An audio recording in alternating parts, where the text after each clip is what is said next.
Hello, everybody. Welcome to the Hannibal is Hungry YouTube channel. We have a very special live stream for you guys.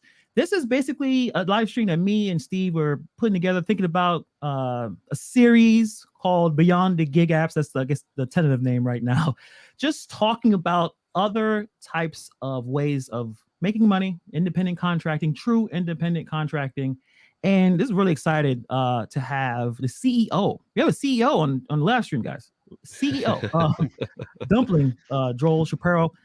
First of all, thank you very much for giving us some of your time. I think this is a very exciting platform. We want to talk about it. So we really appreciate you coming by and giving us some of your time. Absolutely. Appreciate you guys having me. And as you see, Steve, he has the full Dumpling apparel on. He looks good. He looks good. Very excited. Always talking about Dumpling in this podcast. I think I forgot what you want us to talk about, Steve. We talked about Dumpling for probably half of that last podcast. So you're very excited about it. So, let's just get started. I know you got a limited time with Joel. So let's just get right into it. Well, I mean, first of all, again, same as Hannibal. Thank you, Joel. I mean, I always love talking with Joel, even if it's on camera, off camera. You guys, he's just a down to earth guy, and he gets it. And the bottom line is that here before I even jump in at all, it's sad that more companies don't start this right now, because when Joel started it, these gig apps were paying much better. It made it made it a little more difficult to see, through the clouds and through the smoke to see Dumpling. But now it should be more apparent. These companies, you don't have the next 20 years of your life covered working through these apps. They can earn you money. Don't jump off them. I'm not saying that. Keep earning on them. But Joel has created a way where you can literally be an independent contractor. We all are, but there's a fight in every state right now if you are or you're not. And so that's a big thing going around. On Joel's, there is none of that. And I want to start off with just two quick quotes from the Dumpling site. So Dumpling is the new ethical alternative to grocery app delivery app Instacart. Now, when do we hear the word ethical with any gig app at all? Never. No. I've never seen it in the same sentence. No. Here is from CNN Business: empowering gig workers as small business owners. Mm-hmm. Okay, when do we hear that about any gig app? Never, because they call us partners, but we're not. You don't see any article write it up that way, because they see through it. They see, well, you're not a partner. You're working these apps. So yes, you're independent. You're all of that. But I don't know. I think one of the best things about our first interview, Joel, was when you told it started really nicely when you just kind of told how Dumpling started. Can we start there a little bit and kind of what got us to got you to the place you did to not just start your everyday app, but do it differently? Absolutely. And it's been a minute since that first time that we spoke on years. The podcast. It's pretty cool to see what you've done and how it's grown. So I'm a big fan. But yeah, so, when we first started Dumpling, we weren't doing grocery delivery. We weren't even doing gig work. We were trying to kind of use our background, my co-founders and I, to really just kind of build something that's going to help workers out there. And really, we saw a lot of technology. We saw a lot of companies that were being successful, really kind of just perpetuating kind of who's already successful, who's already doing things, and just kind of helping them even more. And there really wasn't a lot of technology and a lot of companies that were doing the opposite of helping kind of the rest of the 95% of people out there. And so where we first started was trying to give a voice to workers and really help level the playing field by giving people a place to anonymously share, hey, what's it like to work when I do kind of either hourly work or I'm in retail, and all the things that are on Glassdoor are so different, right? Mm-hmm. It's like, hey, how many stock options do you get? And what do you think about the CEO? Are they good to you? And it's like, well, how about, are you getting constantly scheduled, just a few hours less of qualifying for benefits? Or are you getting the graveyard shift and the morning shift? Or are you getting, shuffled around from store to store? And so that's where we started. And we knew that people, and talking to them, and, this is retail workers, this was bus drivers, just kind of all these different things. was that they didn't feel like they had a voice, and they were really worried about retaliation if they spoke up. And so we created this kind of anonymous site for people to just share, and then also not just say, hey, this is what sucks, but also what's going good, and then allowing people to crowdsource kind of ideas to make it better and upvote and downvote.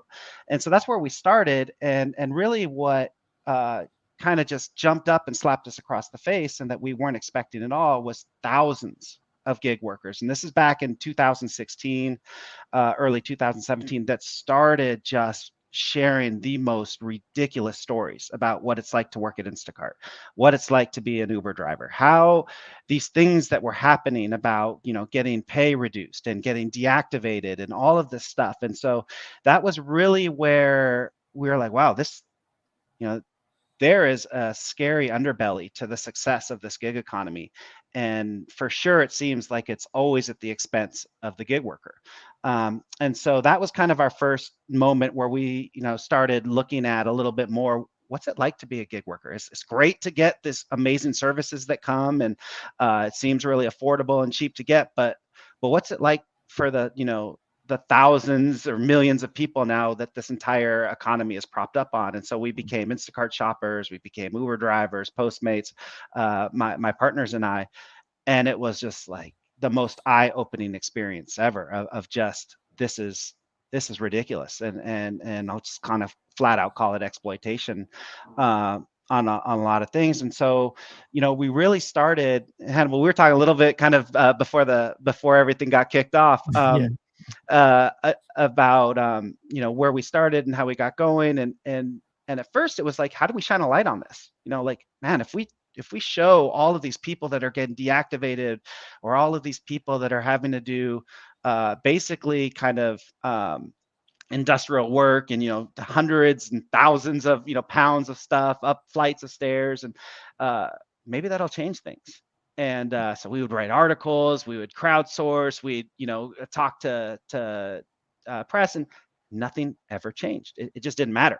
And in fact, kind of the more we did pay trackers, because we saw that systematically prices were getting changed on people. A company would launch in a city, prices would be great. 3 months later, it'd start to go down. So we had pay trackers all over the country, but we quickly realized that's not going to change anything. But what came out of that, which was so nice, was we were working with just amazing people all over the country, incredibly talented, hardworking, intelligent people, and we got to just really know them and just be like, man, through all of these interactions, it's not the on-demand company, it's not the app that's doing all of this. The success of all of these companies is based on the workers that are doing it, and the experience that the customers have, with someone that's really taking their job seriously and doing a really good job, versus someone that just rolled out of bed and turned the app on and has no idea what they're doing, makes all the difference in the world.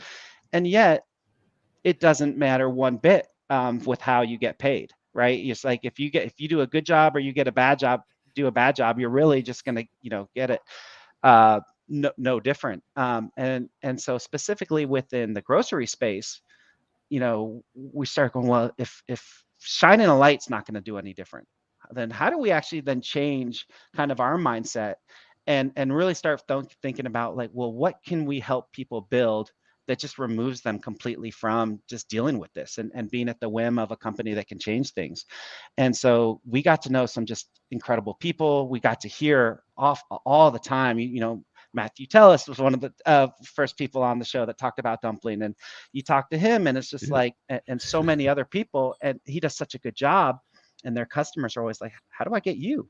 Yeah, you are so amazing, and the 3 people I got before you weren't so much. It would be amazing to have you. And through talking to Matthew and so many other people, it became apparent that, man, they'd love to do it, but they just didn't have, like, there's so many things that you would need. And Hannibal, I loved the other day, I was listening to the show, and you called it a business in the box.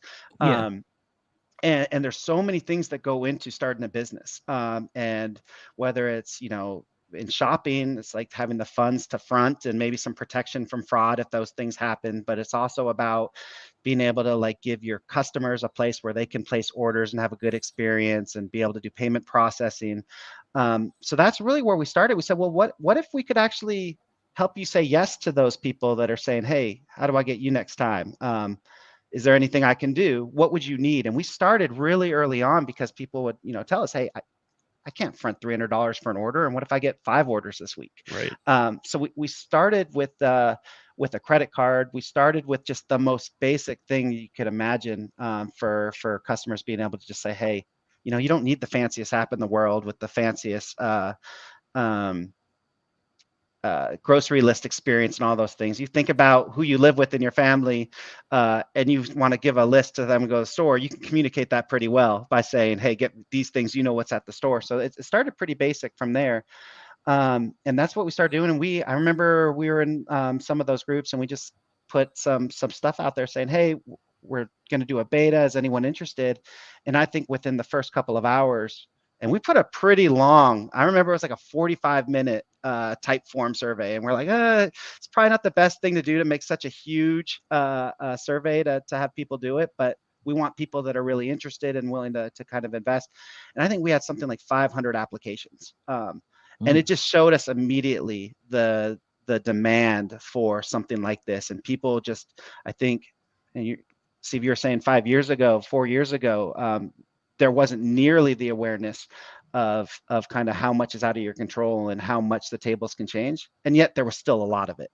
And so that's really where we started. And we started working with a handful of people. And really that's kind of just really grown from there. We've noticed at first it was all about a credit card, and it was all about, just being able to like kind of front the money. But very quickly we saw there's so many other aspects of it. There's the technical piece of it.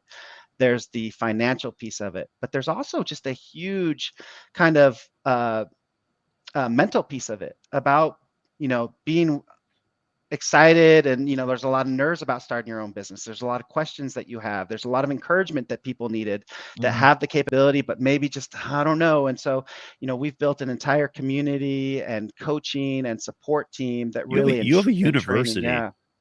Joel has a university. Like what you guys, if you sign up for Dumpling, he has a university. Like there's classes. So yeah, you might look at it like I'm gonna have to invest some time in that. Yeah. But guess what? When you start any business, you have to invest some time into it.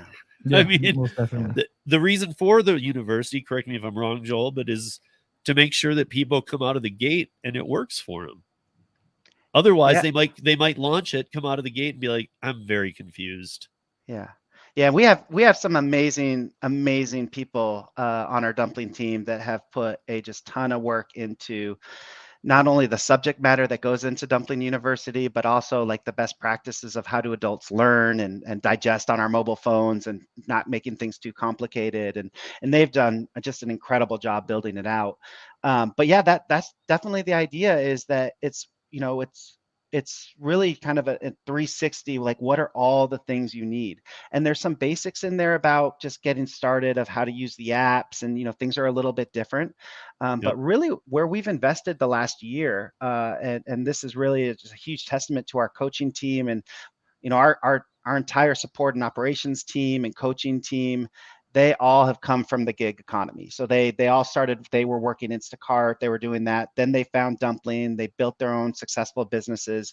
And they've also just been really successful in doing that and then helping others. So just where they're coming from, the way they speak, kind of the typical mindset of someone that might be coming from here, and how to change that and how to do that has all gone into, I think, building some really incredible content. And then really over the last year, we at first we were like, okay, you just need to know the basics of just how do the apps work? How do you do things? How do you invite clients? And now they've really focused more on like, how do you promote your business? Yep. How do you use social media to tap into your network? How do you actually use social media groups to find new customers? What are some things you can do to do additional services? And really just kind of teaching a little bit more about just running a business and kind of business 101 that's been really helpful. I want to jump in real quick just to say thank you for DoorDash tips for the $5 super sticker. Van is amazing. I think he'll probably do great at this as well if he wanted to try Dumpling, because he is a workaholic and he does a lot of good work. He can even provide some entertainment as he's doing the grocery shopping. So I just want to kind of step back a little bit back on. Okay, Mhm. I'm intrigued by this idea. I'm I do Instacart or Shipped or one of those grocery shopping apps. I know there's there's like limited potential, unlimited potential with the Dumpling app, Mhm. but grocery shopping included. If I want to start, what's the steps for me? I sign up. What would be the onboarding process if I'm Yeah. interested in pursuing Dumpling? Absolutely. So basically, we have kind of an onboarding experience that really is the goal is to just kind of get you started, to get everything set up so that you can go and shop. So the first thing you would do is when you sign up is you would go in and we would walk you through kind of the steps of getting your account set up. Some of it's just super basic from, hey, you got to get paid. So you need to set up a Stripe Connect account, and then we got to get you your credit card. And then it's, once you kind of get some of those basics so that you can go and shop and we can fund.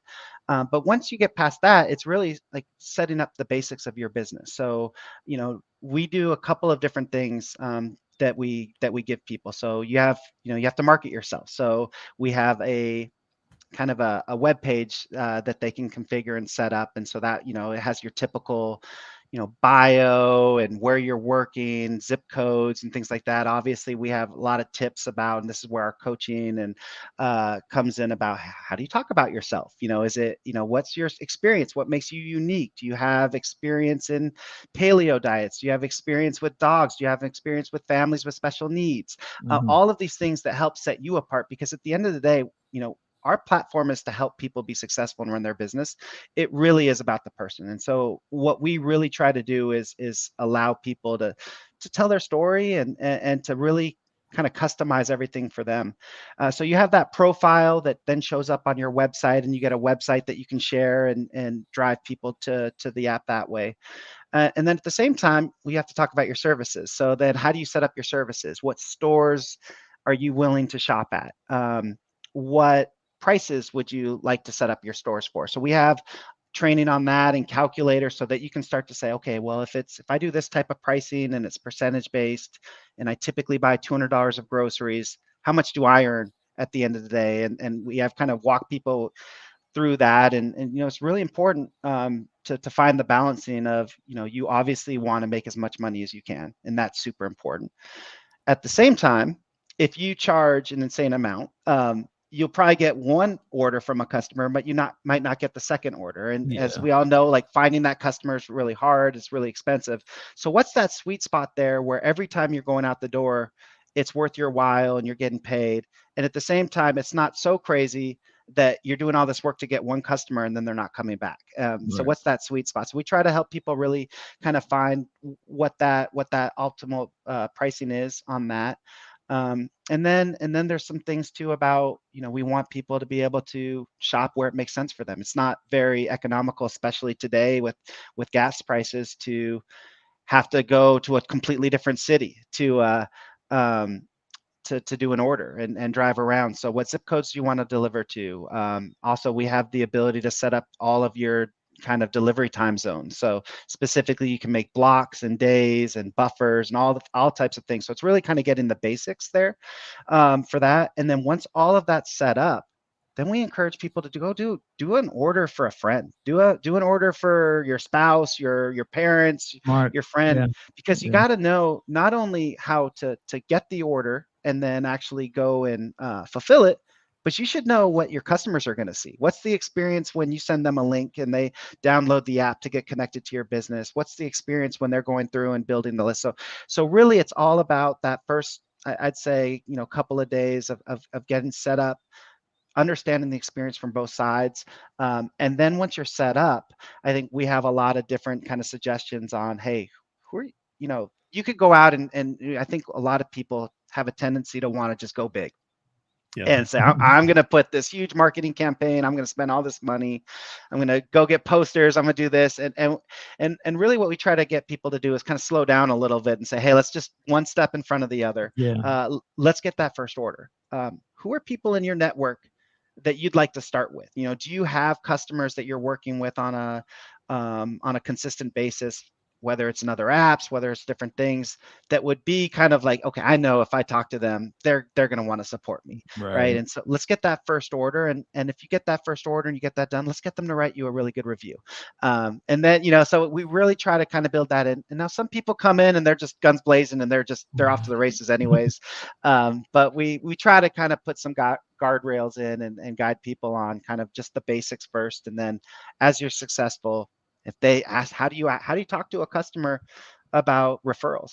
If they give you a good review and writing you a review, so kind of just try to take it step by step from there. Okay. Go ahead, Steve. I gotta say that Joel, I've talked to some of the top shoppers on the platform. I've talked to Suze many times. Yeah. I've talked to incredible. I mean all these guys. You already mentioned Matthew, and of course Celeste, and I mean like just so many good people who just crush it on this. And they've given me hints even, and this is without the Dumpling that they learned from doing Dumpling that are amazing that I've done a lot of business in my life that I might not have thought of though. Like Celeste going to the Chamber of Commerce meetings. I mean, just things like this that that a lot of these gig workers might say, well, I'm not going to do that. Well, maybe you get, like you said, you get a few under your belt. And then I know from all of them that the best advertising you got is word of mouth. So you put a couple of good shops out there and you get a client, they could land you 10 more. Yeah. It really. Sorry for interrupting, Steve, but the first question, there's a lot of good questions actually. I don't know. I know you have limited on time, Joel, so just let us know. Yeah. Don't hesitate. But the question, is it just grocery? And the answer is no, it's not. It could be almost everything. In terms of dog walking. I mean, it's basically like a virtual storefront, if that makes sense, right? Like you have the profile, you have it's a human element, you're dealing with the person, and you decide what services you will provide. You have the card and the transactions and stuff like that go through the app as well. I mean, you got it. Yeah. I would say if I want to be a barber or something, I don't know. Like I'm just that's the first thing that came in my head right now.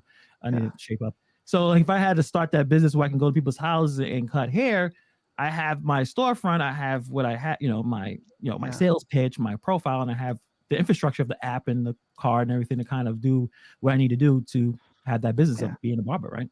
Yeah, you got it. And right now today, there's the wrapper, right? So if you go to the app stores and you search for Dumpling and you see it, it's definitely kind of grocery, and most of the app is tailored around grocery. So having said that though, because it's based on a relationship, once people establish a relationship and trust, what we see is everything opens up. And even to the extent of, hey, it looks like a grocery app, but don't worry, I'm going to put in this other service and I'll, walk your dog for you when I come to the house. So we definitely, that's an area of the platform that we really want to build out to support so many business owners today that are doing things, far beyond grocery. There could be adjacent things that are like, hey, I'll put your groceries away for you when I'm at the house. There could be a little bit further adjacent, which is, hey, I'm at your house, I can put your groceries away from you, and by the way, you're at work and your dog's here, I can go for a walk, take the dog for a walk. We see people do that a lot.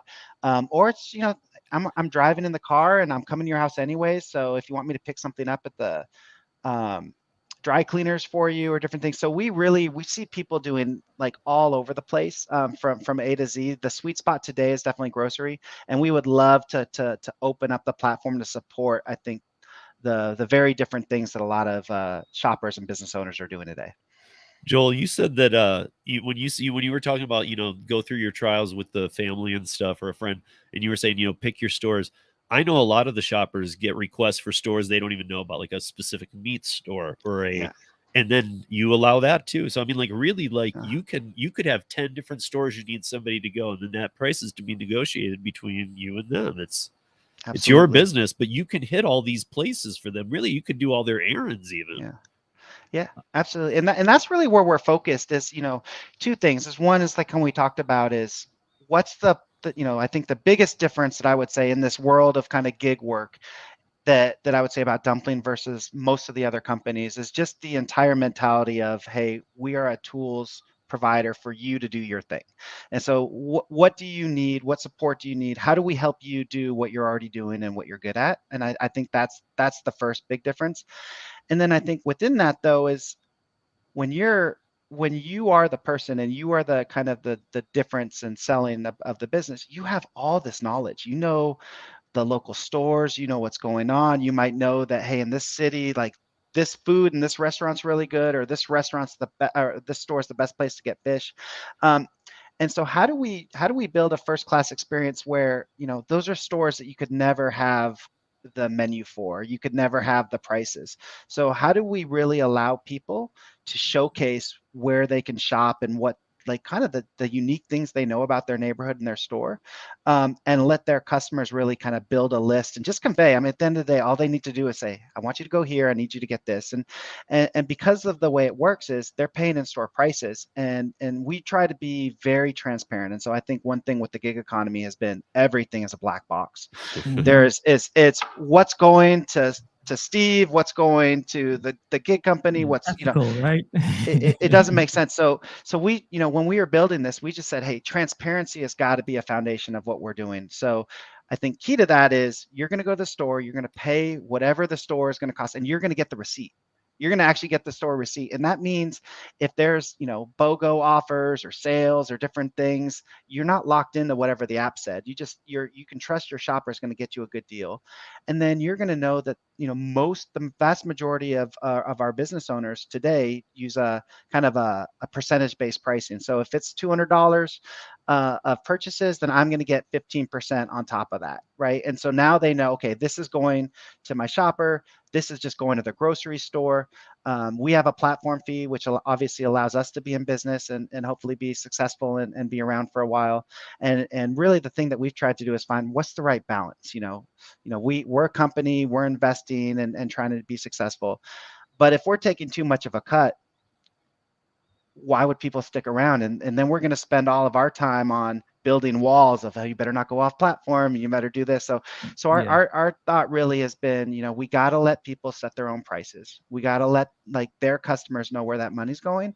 And then we have to find a sweet spot where we can be profitable, but where people find value in how we're helping them be their business and they're happy with it. You know, it's not so much that they're looking for other ways, and just be transparent with it. Gotcha. Before Hannibal jumps on this question too, people listen to what he's saying. Transparency. You set the prices. You set your prices. You can learn from the Dumpling crew, but you decide what you're going to make. You're not letting these apps fool you anymore or whatever. But I just needed to mention that because I find that, like, I'll just say it real quick. One of the things I found really interesting, the very first time we did an interview 2 years ago, Joel, was when it was around Thanksgiving. And I was like, at the time there was a cap on the card or something. And I was like, well, what do people do if they get $1,000 Thanksgiving order? And I remember your answer just kind of blew my mind. You're like, you just call us and we'll just extend your limit. Right. I was like, dude, who does this? Who does this? I got to say, like, take a moment just to shout out to our support and our SOS team, because they are phenomenal. And so we've built in our app essentially kind of a communication, a chat with kind of Dumpling, and our whole company kind of mans it. Now our support team and ops team, they man it throughout the day. And so we have an average response time of about a minute. We call it SOS, because we know if you're in the store, especially if you think about COVID and your card's not working, you can't be waiting. I'll never forget the first time I did my first Instacart order, and I was at Costco. This is early on when we were trying to figure it out. I never got told what the PIN number was, and I'm trying to call in and do that, and it's 20 minutes, 30. It was actually a Costco employee that told me what the PIN number it was back then. So we really said, hey, if you're in the store and you need help, it needs to get through really quick. And so we have that kind of average response time, and then our whole team takes turns nights and weekends to just rotate so that everyone can talk and understand. But yeah, we've kind of built a system where after more and more orders, you kind of automatically get more and more trust of how much we fund. But no matter what, even if it's your first order, if you say, hey, I got an order, they asked me to go do this, I need more money, we can fund that really quickly and make sure that that's not an issue for you. Awesome. I know I saw a few questions about the fees. that give us a breakdown, because I tell you right now, I was talking to Joel about Rover, and Rover takes 20% of my bookings, and I'm like, I don't think Dumpling takes that much. So tell us about, like I said, you want to jump in, Dumpling, what the fees, Absolutely. what you guys take, or even with the customers, like what's all the percentages of the fees? Absolutely. Yeah. So basically, we have a $29 a month subscription fee, and that's just kind of access to the platform. It keeps kind of the cards and the Connect account going. So that's the monthly fee. And then we have a platform fee, which is 5% on the purchases of the anything that goes through the card. And actually, from that 5%, we still pay kind of credit card and processing fees of that, because of course those have to be covered. So it ends up working out where, I mean, the overwhelming amount of money that someone charges and makes absolutely goes to the business owners, and then we have that 5% platform fee on the groceries. And it's a very different dynamic of the 20 to 30% of the profit that goes out to, you talk about Rover, or even significantly higher on some of the other platforms. So we are a much smaller piece, and I think even Apple Square. You guys are less. I have an Apple Square account for clients and stuff. You guys are a lesser fee. It would make more sense for me to move my stuff over to Dumpling and run it through there. That's right. Than to keep my Square account. It's ridiculous. Yeah. And that was big for us. It's just figuring out what is that sweet spot. And we've kind of, we've certainly had our mistakes and learning lessons and things like that. And we kind of at the very beginning, it didn't make sense. Then we kind of shot up a little high, and then really where we've been for the last year and a half, I think is a really good spot. And from talking to, I think all of our business owners, the successful ones, the new ones, we feel like we're in a really fair spot where it really allows people to keep the vast majority of what they're doing, and then allows us to have a nice business and to be around and support people to keep doing it.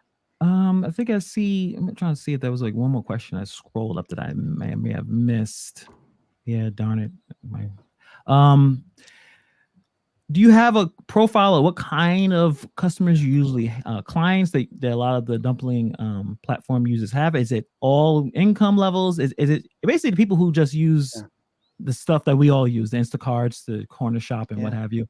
Yeah, that's a really good question, and I will say this one surprised us because when we were first starting, we're trying to target, or here's our profile customer and all this, and what we learned very quickly, because people are tapping into their own networks and their customers, it's just a wide range. I'll never forget, like this is going back years now, Steve. I think we might have talked about this at some point, but we had at one point, when we're looking at our first like 20 or 30 business owners, so really early on, we had a guy in South Florida that was like lived in a community that had a lot of yachts. So he was doing like yacht provisions. So they're going to go out for a week, and he would work with the captain and stewardess and figure out bringing this like super high end kind of stuff, and that people would want on these multi-million-dollar yachts. And at the same time, we had people that were servicing kind of their local communities. And I remember there was a lady in Houston by the name of Dallas. I haven't talked to her in a while, but she's incredible. And she had a bunch of like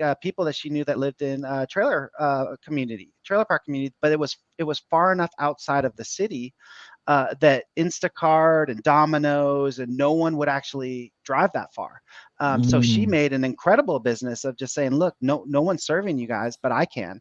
And so she made an incredibly successful business. And it was just this kind of incredible range from A to Z.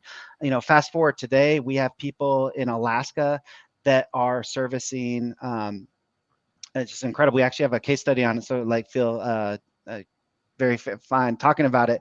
But Richard, he has this incredible community where there's all these remote villages all over kind of the outskirts of Alaska and the North Shore and things like that. There's not grocery stores, there's not different things. So they all place these huge orders. He shops for them in his big city, and then takes them to the local airport with these small planes that fly them out.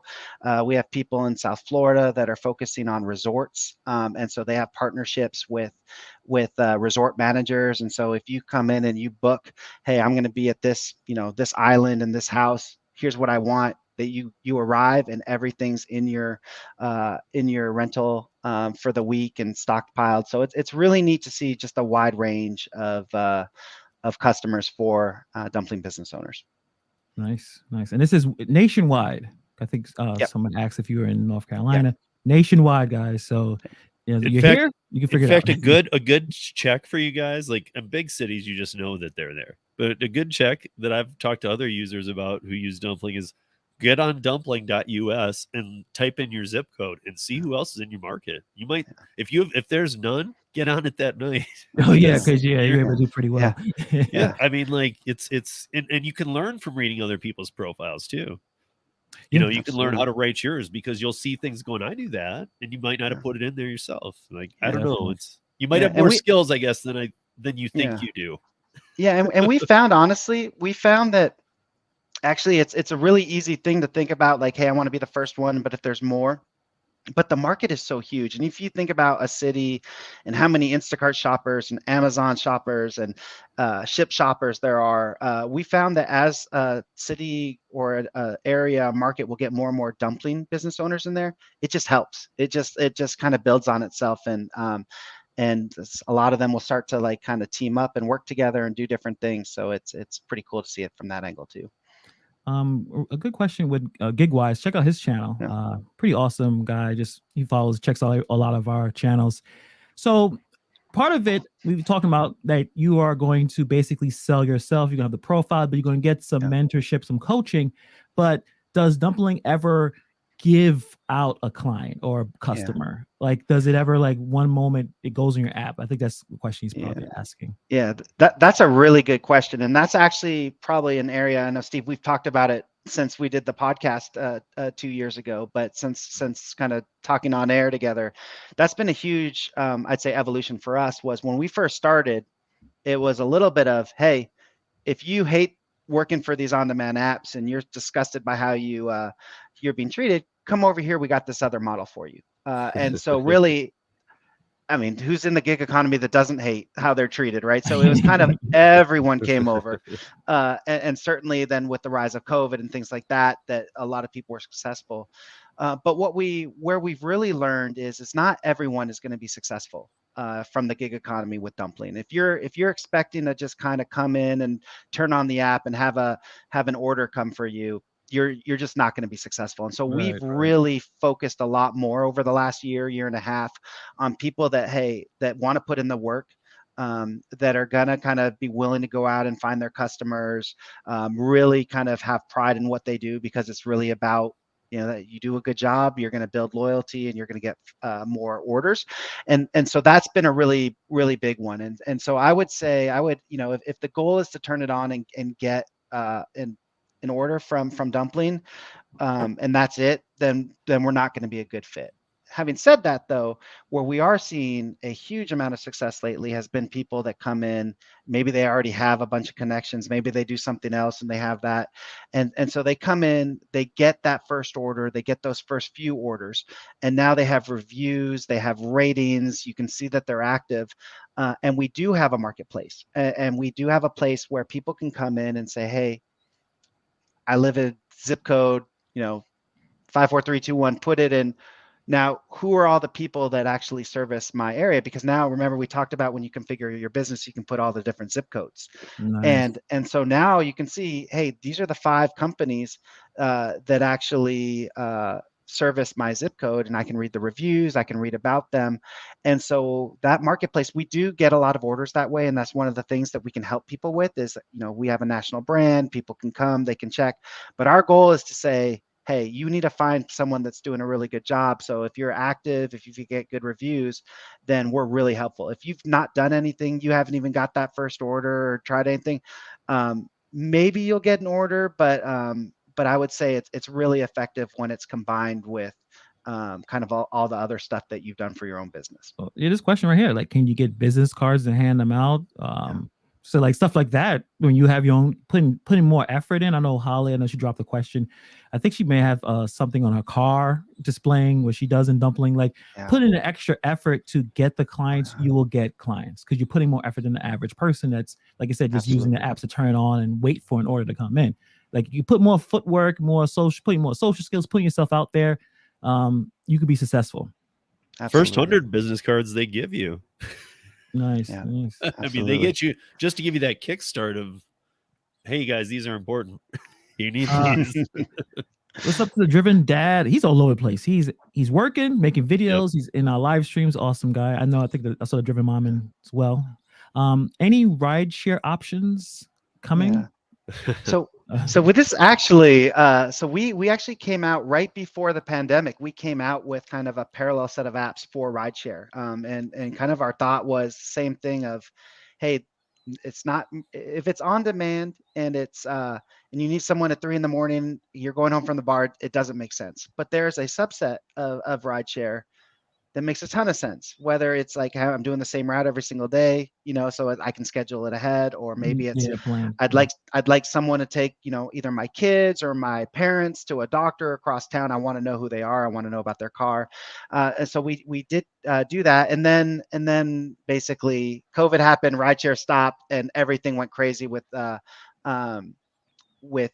groceries. So we kind of put that on the back burner. We focused on grocery. We still think that there's a really exciting potential there. The piece for us that we still need to figure out is how to do so in a way where people aren't putting themselves at risk, whether it's like, do you have the proper insurance? Do you have the proper licensing? And that's really hard to do for an individual. So if we were to kind of bring that off the back burner and put it on the front, we'd like to figure out a way to make sure that people, if something bad happens, an accident happens, people aren't kind of just strung out and left on their own. So could we help provide some kind of insurance and get it at like a group level where it's now affordable?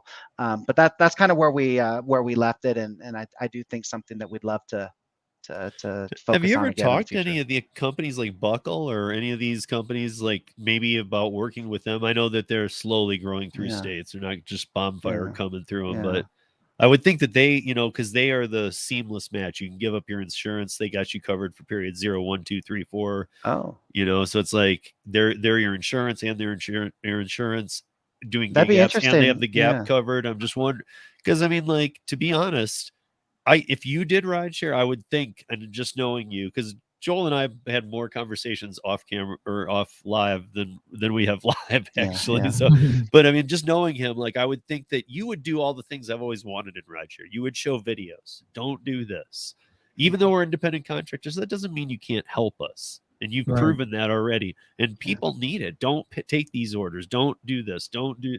You would give the tips that these other platforms avoid giving us. Yeah.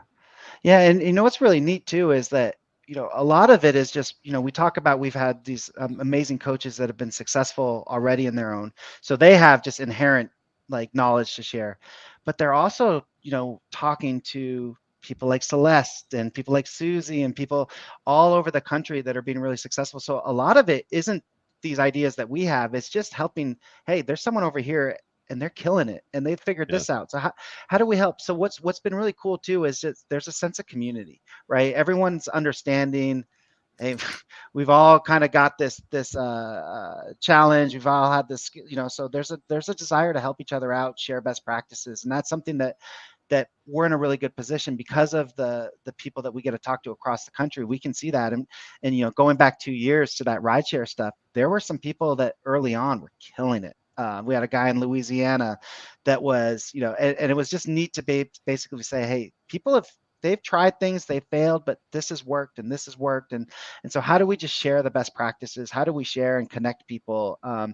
And really, I mean, that's kind of where we all started, 5 years ago when we were saying we were working with all these people. And just one thing that never felt right to us was just the narrative of who the gig worker is. And how honestly, like, kind of, you can't trust a gig worker to do this. So you really got to like just define it this way. And it was just like every interaction we had was like, there's some just unbelievably talented and driven and smart people that understand the problem, understand the market, and understand the clients better than anyone. So a lot of it really is just get out of just how do you clear a path and share what people have already figured out and just kind of free them up to do their thing. There's a lot of great questions being fired at. I'm trying to try to write them down. I appreciate everyone that's here, because I was talking to Joel earlier. I said our group that checks out the channels, check out multiple channels, they're in the community. These are the ones I think would really benefit from this, because they care enough to watch the videos about it. They care enough to talk about it. They're the full timers. They're full timers for most of the part. They know their market. They know the stores. They know what stores to avoid. So if they're able to just take this platform, I think they can benefit from it. So I think appreciate everyone that's in here, and please hit the like button so we could try to get the algorithm to push this video further. I think this is a lot of really good information. I think there was a few questions about alcohol and tobacco. I'm not sure. I guess you're not allowed to water those things, or Yeah. So we really try to err on the side of just keeping our business owners out of trouble and different things. So if you have we have business owners that actually have gotten liquor licenses and things like that. So we're going to support that. But if you don't have a liquor license and you don't have that, then we just kind of say, hey, to use it through our platform, because then we call it a shared platform, because we use vendors for credit card processing and things like that, and they have their rules.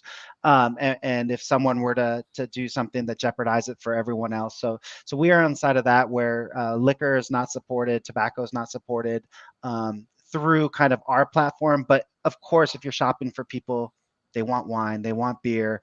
And so we try to make it an open platform where you can do some things just not through kind of our technology and do it and support it. And then if you do kind of go through and get those, and every regulation's different, city, state, and all that. But if you do that, then we can work with you. I'm so glad that you said it that way, because being in the bar industry for 25 years, I've told everybody, don't take Drizzly orders. Don't do this. You guys don't know. There's tip certification. There's things you need that you don't have. You don't have it, and you're just working for this app. And I guarantee this app's just going to treat you like the other apps do. If you get in trouble, they're going to leave you to burn. They're just going to turn their back on you. And liquor and that kind of stuff is a whole different story than delivering food incorrectly. Gotcha. Another question about, does the app track inventory in the various stores? Yeah. No. So that's actually been initially a challenge, and I think it's actually ended up being like a really good thing for us, is that we don't, we've actually done some partnerships where we've worked with a big grocery chain, national grocery chain, and actually got like the inventory and the API to get that all going on. But for the most part, we don't. And what's really nice about that is when you have there's obviously nice things about having the inventory and having the pricing. I think the challenge is that ever actually correct? And with inflation and with prices, so really you end up kind of just chasing things that are constantly changing, prices that are gone, and you're never actually really there. But there's this belief then, if I put it in the app, it should be there, and then when it's not there, it's whose fault is it? So we try to just be super just open of like, you got a list, what do you want? There's obviously, if it's a big store, here's a bunch of stuff that people have used and crowdsourced, and you can do that. But where we'd like to really extend it to is, hey, do you want to use the web? You know what you're looking for, you know what the picture is, and you can put that in there. And then the nice thing about that is, the inventories are great for the big box, Publixes and Safeways and things like that. But one of the things that's really unique, like we talked about earlier, is being able to shop at your local stores and your local butcher and your local, and that will never be there. So how do you let people kind of just write in what they want? They don't have to worry about the price, because you're not marking it up. There's not a 30% hidden markup. They're going to get the receipt from the butcher. They're going to get the receipt from the local candle store. So when they know that, and then they know, oh, you're just getting paid, 15% on top of that, or things like that, the price becomes a lot less important, because they're not trying to sniff out where they're losing from. Awesome. JP's Gig Corner. I've seen you around. I don't know if I checked out any of his videos, but he says he signed up on Wednesday. He has about 20 people he shops for every week. He likes the entire concept. Awesome. Beautiful. Awesome. Like you said before, you already, like your network, I think Rideshare Lisa had a really good point.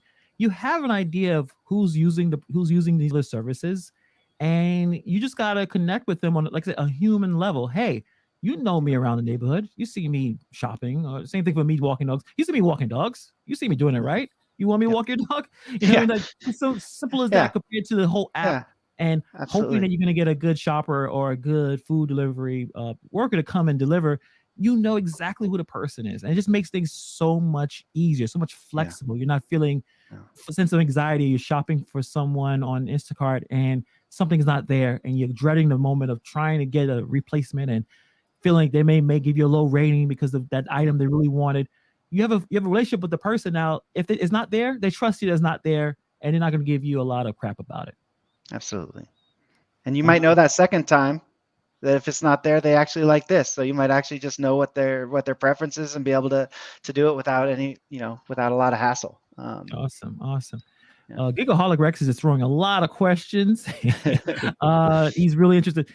So segue. I checked out his channel. He's literally has that head thing on, and he does a video. I thought that was just his icon. Steve, have you seen his channel? Yeah. Check out his channel. It blew me away. I'm like, oh, he's actually talking with this on his head. He's not driving, I don't think, but that kind of blew me away. So check out Gigaholic Rex channel. How many active users, customers? Do you have any numbers or figures? I know you said you're across, nationwide. Yeah. But if you have any idea, any. Yeah, so I'll say kind of what we do share is that we have business owners across all 50 states. We're in the kind of multiples of thousands as what we've done, and then on the customer side, obviously significantly more for each of those business owners from there. So going a step farther though, because I've asked you that a few times. What's the growth now since pandemic? Yeah, so I mean, early on, and I should say on the customer side. Yeah. So I would say, one of the challenge with riding the wave of the huge kind of jump that we saw with COVID was after that jump, it's pretty hard to match, right? How many people weren't wanting to go to the grocery store that have no desire to do that? So there was kind of after the height of COVID, there was probably hard to swallow. Our whole team sitting there looking at like declining numbers. But I would say over the last year, we really felt like we kind of hit that number, and since we've really been focusing on the people that are really running this as a business and not just thinking about it as an alternative to gig work where everything's the same. We've seen that numbers kind of steadily increase over the last year. So that focus on kind of the features that we're building, the training that we're providing, the support we're providing, really more in tune for that business owner, and how to help them either bring customers that they know and they work with or go and promote their business. That's been really strong, and we've seen good growth over that last year since we talked. Yeah, I mean, I would just think that I'm still blown away how many people I talk to who are like, what's Dumpling? I mean, like, you don't have to be on it and be using it, but I'm shocked still how many people are like, what's Dumpling? Yeah. Like, they'll see me wearing the hat and working another gig. I'll be working curry. I'll be wearing this, and they'll be like, what is Dumpling? I'm like, seriously, guys? Like, and they'll be like, I work Instacart. I'll get into a conversation, find out they work Instacart. I'm like, how do you not know this? Yeah. There's Spark, there's Doordash, there's Instacart, there's Shipped. All these are doing food delivery, and you've never even heard of Dumpling? Yeah. It's like because you have a moral compass, nobody's ever heard of you. That is our challenge. That is our challenge. And I think obviously it's why we appreciate you so much having talking about us, and I think more than just me kind of blabbing away. I think it's been really cool when you bring in the real kind of the business owners, people that have been using Dumpling that have been successful, because I think hearing how they talk about Dumpling and what their success is, I think is 100x more important than anything I can say. Yeah, it's a love, and they all are characters too, for sure. Yeah.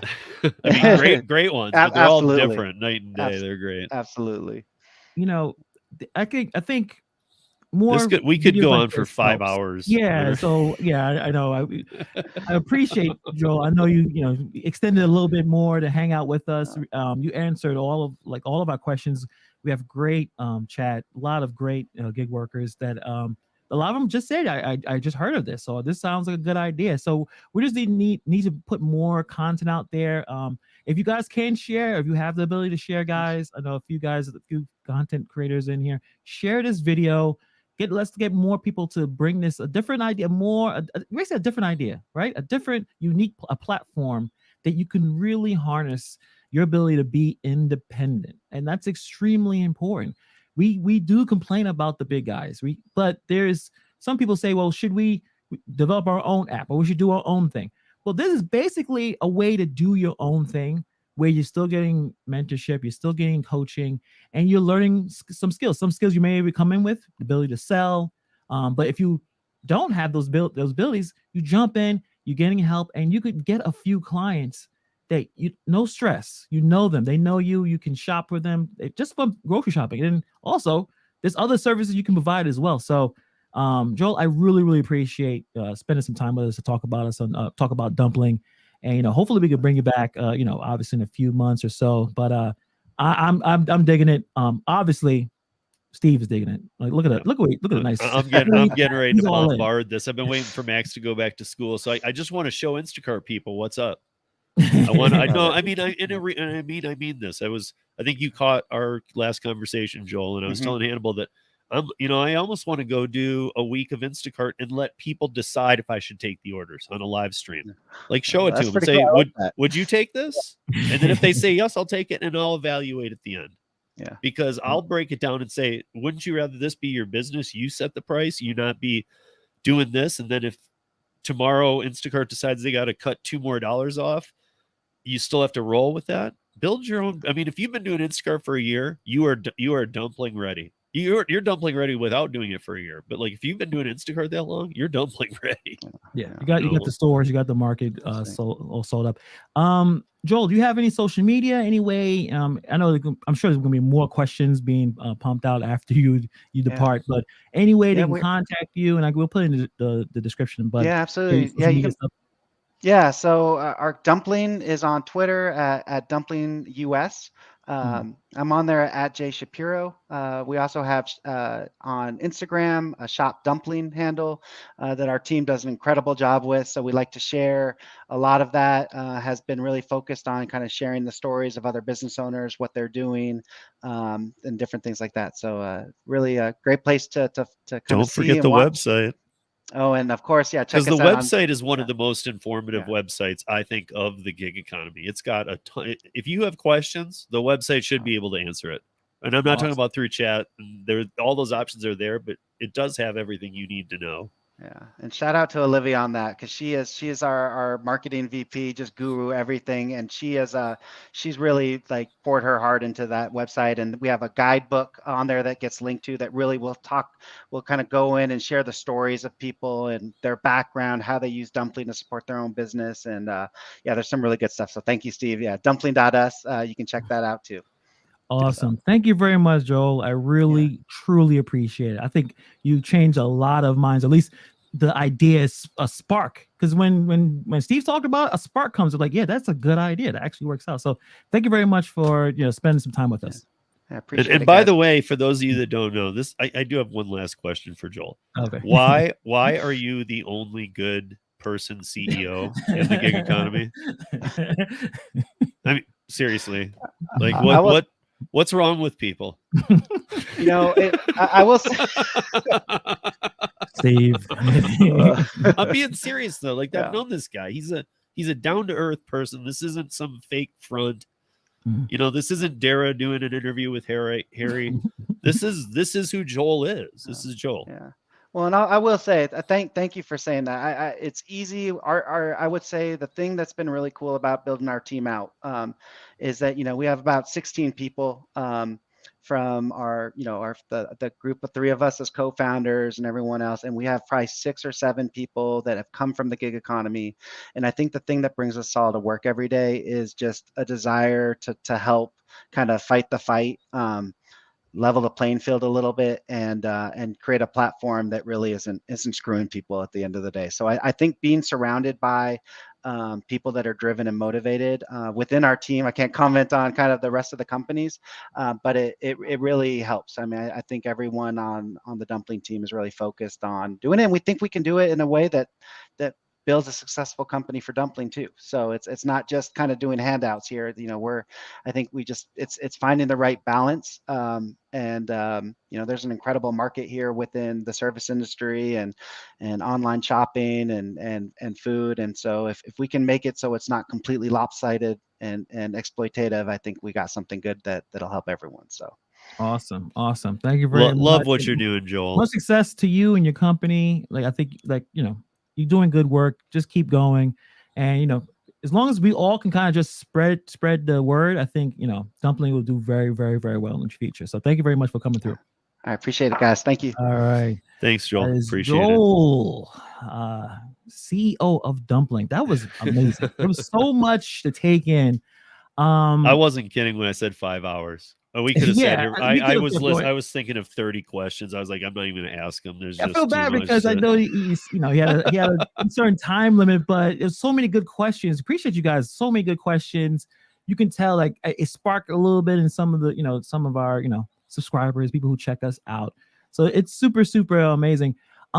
Is Holly still in here? I'm not even sure. I know we had some. I know she wanted to talk about her experience on Dumpling. I don't know if she's still in there. I think she is. She's probably working, but I'll text her just to make sure. Just let you know. And then I could just put the link in the chat if she wants to talk about her experience. But yeah, I was telling about the 5% fees, and I'm like, man, I am paying.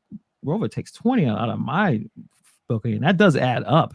I wasn't even going to ask it. There she is. But I wasn't even going to ask it. But I wanted to say, like, what is the ethical standpoint for Hannibal here? Now that he knows he could, because it's not a joke, and I don't mean to be mean, but you could take those clients and move them. Yeah. Like say, hey guys, I'm starting my own profile on this page. I'm trying to actually build my own brand and not be working for, and that, I mean, in a way, I know some people I was trying to even figure out where my ethical boundary is with that. That's what I do all the time when I'm doing, could this work on Dumpling? And usually it ends up, yeah, I'd be fine with that because this is what it is. This is my that's work. Why I was wondering, like, I didn't ask the question, but I didn't want to put him in a funny spot by saying, well, can I go and do Instacart, right? And if I'm doing a shopping and basically just say, hey, do you want me to do this? Probably cheaper. And if I did a great job, he would have said no. Or he would have said, I want to put him in because that's, because it's, I guess is that ethical? Probably not, right? If that's the Instacart, I think I know a guy named Steve that's going to try that. So I don't know if it's ethical. You get one Karen Instacart lover that loves Instacart, like they're trying to take a business. I don't know. I think for the most part you probably. So what? They'll deactivate me? Yeah, I never get one good order from Instacart. I don't care. Fair enough. But you are taking that risk. But no, I'm not recommending it to people either. There are different approaches.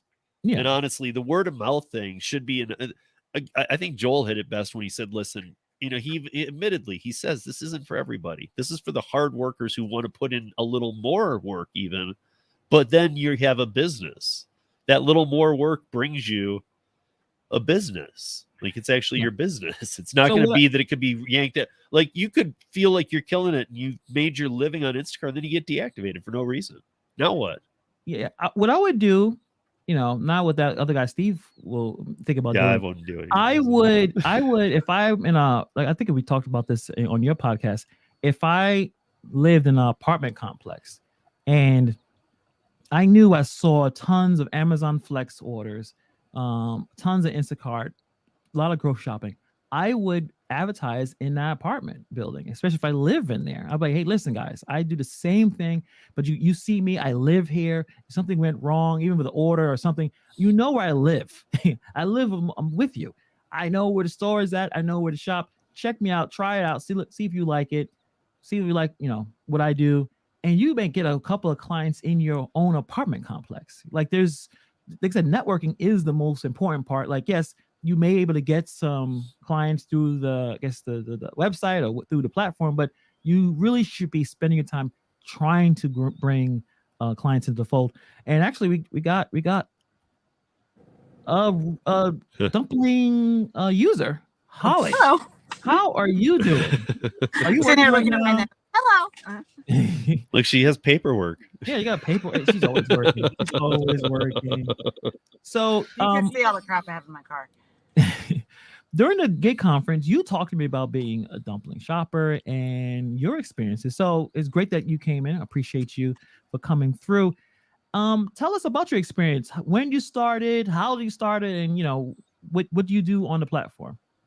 Okay, I started about a year ago, And I have been racking my brain all week trying to remember how I found out about Dumpling and how I even got on it. And honestly, I don't remember.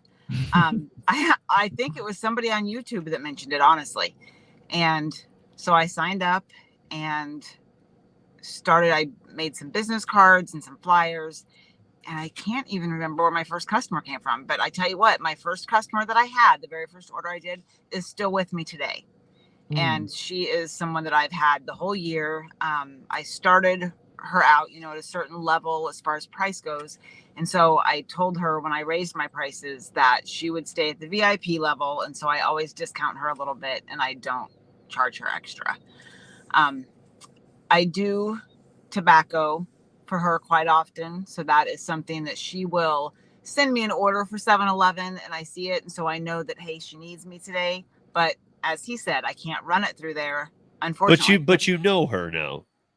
So yeah. So I mean, like, if she says, hey, I need some tobacco, whatever that tobacco product is that she likes, that well, she's not gonna, I got this. Right. She's got it. We got this taken care of. It's a true like a relationship, right? Like it's more that it's like when you're doing like a Doordash and someone says, "Can you buy me a card of cigarette?" You're like, "No, I got you. No, I don't know you." Well, and honestly, I have picked up cigarettes for people before when I've done like a drizzly order on Doordash or something.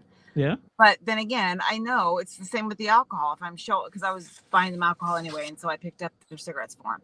But I know when I get there, if they're not old enough for the alcohol, then I won't give them the cigarettes either. It's. Okay. But I don't know. When I first started with Dumpling, though, I did put, I think, some alcohol. I don't know if it was alcohol and tobacco or one or the other did go through on the card. And then they told me that I wasn't supposed to do that. And I didn't know that. So initially they were taking it. And that's how I found out, is because it declined on an order. Okay. And I was like, and then they told me, and I was like, oh, well, nobody ever said anything before. So I didn't know. The one thing that I have not been doing with them that I would suggest to everyone else, and I want to do and have been trying to do, is they have twice a week, I believe it is, that they have a session where you can Zoom and you can have a Zoom call, and all these people are on there, and apparently they give you a bunch of great ideas. And the banner comes down on your phone and it says we're live now, and it goes for a while. Right. It's good. It's good stuff. It just seems like every time it happens that I'm busy, because it's like 2:00 in the afternoon my time. But I really do want to do it because I've heard that there's a lot of really good information there. So great marketing techniques for those that are like, well, okay, I've been doing Instacart. I get the Dumpling set up. I set up my profile. Got a couple clients. That's where they can really jump in and go, well, okay, have you done this? Have you done this? What about this? Have you tried this? You get interaction from everywhere telling you, and all kinds of tips. You'll get out of this what you put into it. And I know, which is what every business owner does. Absolutely. That's how business works. Yes. Mm-hmm. Yes. They're not going to spoon feed you. I mean, you will get some customers because they search by zip code. And right now, if you search by my particular zip code, I'm the only person right now. There was one other person the other day when I looked, and now he's not on there. But then if I search another zip code that's a little bit farther south in Sarasota, then one other girl comes up, and she's been on there a long time, and she's got like 57 repeat customers. I mean, she might list your zip code on hers, right? I don't think she does, because it doesn't come up, because I was checking different zip codes in Sarasota, and I'm on the north end, and I am basically right on the line of Sarasota and Bradenton. So I do both. But I mean, I pulled up the map when I signed up for this, or when they changed it to where that's how you did it. And I wrote down probably 40 different zip codes all around this area and made sure I put all of those in there for me. Nice. So going back to just the question, because, even Joel talked about it. It's not every gig worker wants to have an LLC and run a real small business. So it is a good idea to really be honest with yourselves. I know you guys are checking it out. They think it's a great idea that you're going to be paying a monthly fee. And if you're not putting in the groundwork of talking to people, even people who may not be not interested at all, and getting some people may have a little bit of an attitude when they say no, and not letting that bother you. Like, just keep going and going. If you don't have that energy I'll just say that energy to try to get clients, it may not work out for you. It's not. Holly was saying, Steve was saying, you're not turning on an app and you get things 60 days for free though. So if you have one customer, you get 60 days for free. See if that branches out to 3 more. See if they just changed that because they had tiers where you could be. I was free for the first. Yeah, that's been changed for a little bit. Yeah. They have. Okay. Yeah. Well, and I was going to say I stayed free longer than I should have because the fees go down for you once you actually go on the pro program. So I should have done it earlier. Awesome. Yeah. Awesome. Well, but I mean, even 2 months is, to be honest, like if I would guess, here's what I would think. Some people will sign up, their 2 months will go by, they won't have done a thing. They won't have set it up, they won't do anything, and all of a sudden, I didn't see anything from Dumpling. Well, did you try? Because I'm guessing you didn't even try. You didn't set up your profile. You didn't. It's not. Joel put it very well. It's not an app. You don't turn it on and you're going to get requests.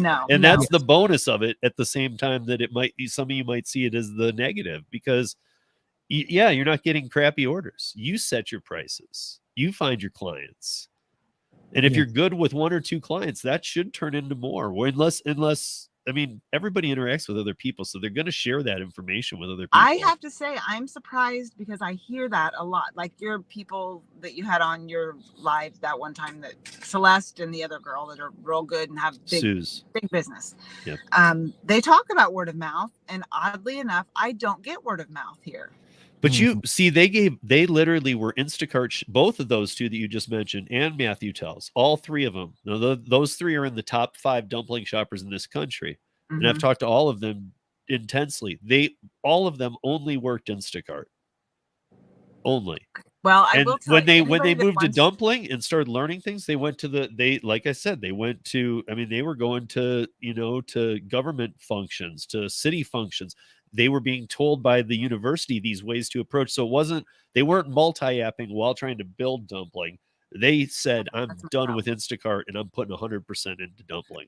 Now you don't have to do that to go full time. You can start Dumpling, right? And you can get a couple clients, and as long as it's paying that. I just saw that Gig Rex said I just saw it was a $20 setup fee. Yes, and it's only a $20 fee for a second card too, if you want to do that. But here's the thing, guys. Like, if you really are thinking, you have to be in the mindset that you're wanting to do your own business, that you're wanting to do this. And if you are, I challenge you to go see if you can do it independently, cheaper than you can with the Dumpling platform. Oh no, I wouldn't. I would never. Processing credit cards, like even that. Just, I mean, no way. So this is a great way to have a business, and they are great.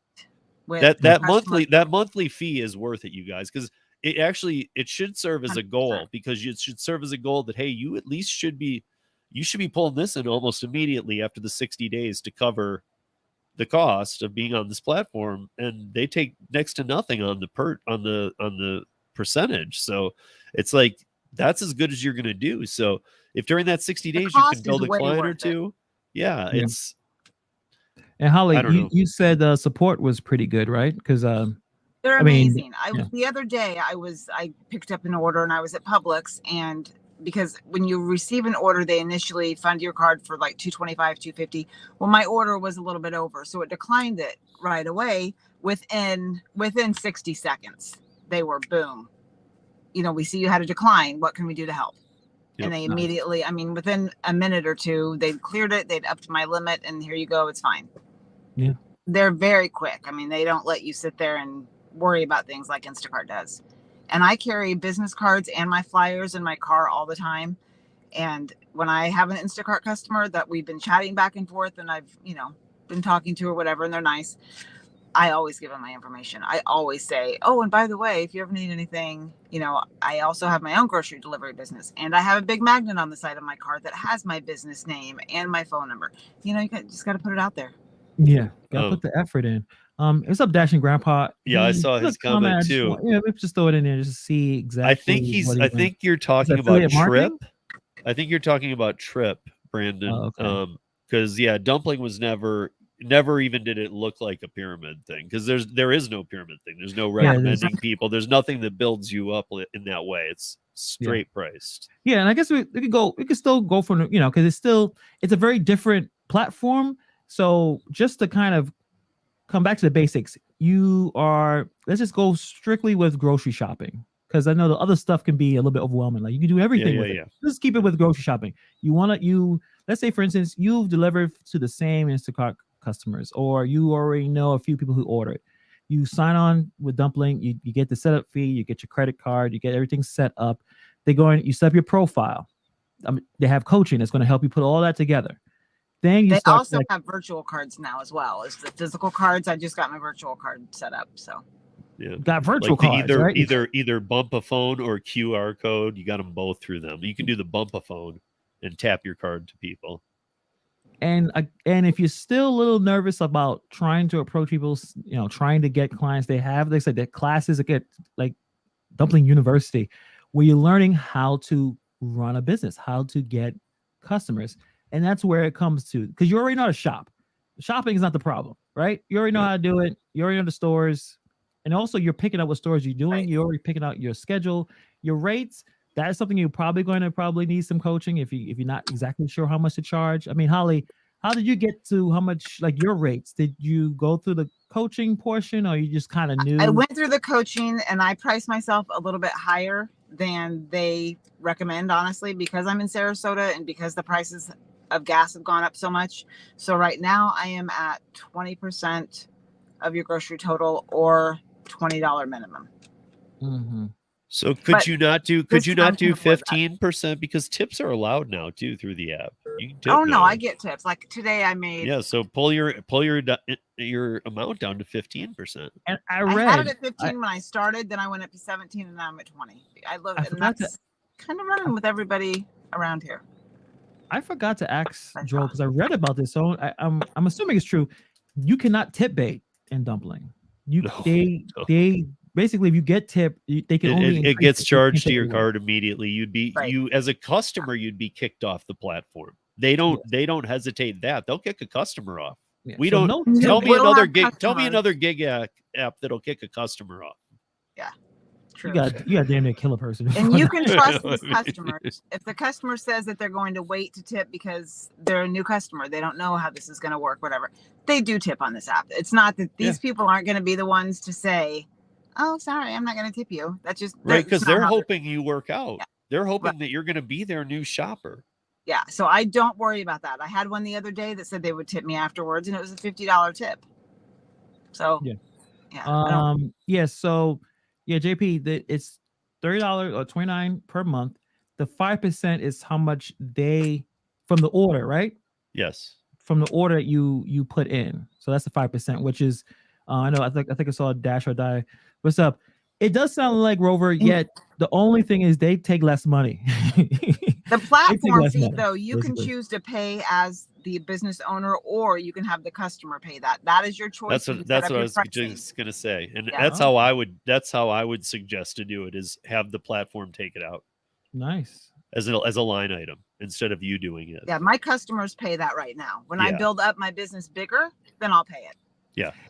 And the idea of discounts. Also, you can give out people discounts. I think Elisa asked, I guess she said that's what I was going to mention. Dumpling does do discounts because they will run a promo, say that they have a promo code welcome 15, where the customer gets $15 off their first order. Well, guess what? They're paying that. You as the business owner we don't even pay that. Dumpling does that for us, which is amazing. Yeah. I mean, I know hopefully very soon here we get Hannibal one, but right now, guys, if you go to dumpling.us, you sign up, and if you put in Rodeo 2022 and you do 10 shops in 60 days, they send you $300. You should write that. You should put that down somewhere. I need to re-sign. Send me the description. I'll put it in. Repeat that again. So if you put it's not one of those things where it's got an affiliate link. You have to type it in when you're doing this. When you go to dumpling.us, you have to type in referral code, and you just put in Rodeo 2022. And if you do 8 shops, so basically the way it breaks down, 1 shop a week, you could have 1 customer. If you have 1 customer that needs groceries every week, 8 shops in 60 days, you get $300. Your mom, your sister, somebody. Yeah. Family member. Yeah. As long as you get use going, their theory is they don't mind giving you the $200, $300, whatever they're offering to different people, because they think that if you get that bonus, that you'll, okay, well, I've been on it for 60 days. I've been doing that. I reached the bonus, that you'll have enough background to make a proper decision. Do I want to stick with this, or is this not working? And I think a lot of people would be surprised, because I know it seems like it's a lot to start with, right? Where am I going to get these clients? Where am I going to get these customers? Yeah, I'm paying a monthly fee. And, I do like just to turn on the app and things come to me. But what I think is what you're going to appreciate, because I know everyone here works really hard and takes pride of what they do. They take pride of doing these apps, providing great customer service, and they're not happy with how Instacart treats them sometimes, or how Doordash, whatever it is. When you have your own little virtual storefront with your profile, with your picture, and you telling the potential customers what makes you special, what makes you hardworking, whatever, and you get the reviews start coming in, and they're good reviews, you're gonna look at that and say, you know what, man, I should work harder to get more clients. Maybe I wouldn't not necessarily, be on Instacart as longer than I usually are. Like maybe I should more, like I said, Holly's saying, focus more on Dumpling. And I need to do that. I need to do that too, because I do get too wrapped up in, I have to have money today, I gotta have money this week, and it's hard to break away from that when you're used to doing it all the time and focus more on your own. But it's one of Celeste's suggestions to me that I'll give to you, Holly, was just listen. Even if it's just this, go to one Chamber of Commerce meeting a month in your town, one a month. Have your business cards and just see what happens, because she blew her business up that way, and word of mouth. It down the other day when she said it. Yeah, her word of mouth built the business, but her going to the chamber upped it to a level she had to hire 2 people. Yeah, hire 2 people, guys. Yeah, hire. And she created another business outside of it. She actually hired W-2 people. So oddly, she didn't even take the gig people. You guys, there's an enterprise level too. I keep seeing this, the monthly cost. There's an enterprise level for, I think it's $99.99, where you can have 5 cards and have 4 people shopping for you. So where you would give them the order, they don't really. You can build it that big. That's a big business. But I mean, but you don't have to show them the numbers. You don't have to show them how much you just tell them how much you're going to pay them. So now you're their boss for this job. You can treat it like a gig, or you can use them all the time, but you can get 5 cards and have people using it. Yeah. Give me a second real quick. I don't know if anybody else is interested with the alcohol and the tobacco. Like I do have to pay out of pocket for that, because I cannot put it through my Dumpling card. So what I've been doing is I pay out of pocket for that. And then that's what I was thinking. I just got a message actually about another customer that just signed up on my app. Okay, nice. Cool. That's funny. I just came across. But so I invoice them through Square, and they pay me through Square before I get there, or they can pay me at the door because I have the slider thing. But I've been working with somebody that may come on board and help people like me. I don't know if you know this or not, Steve. We can talk about it later if you don't. But that may come in and help, so I don't have to take that out of my pocket. Right. And will fund that for me. Yeah. But it's somebody you and I both know, so that's why I don't know if you know or not. Cool. So food delivery on Dumpling. So again, there's so many different ways, so many different services you could provide. But I'm kind of wondering, catering seems like it'd be a good idea. Crazy right? Good. Where you can work with places where they need food every morning, either it's or a morning lunch, catering. You say, hey, listen, instead of going to, I don't know, whatever the apps are, I will do it. I'll get the food.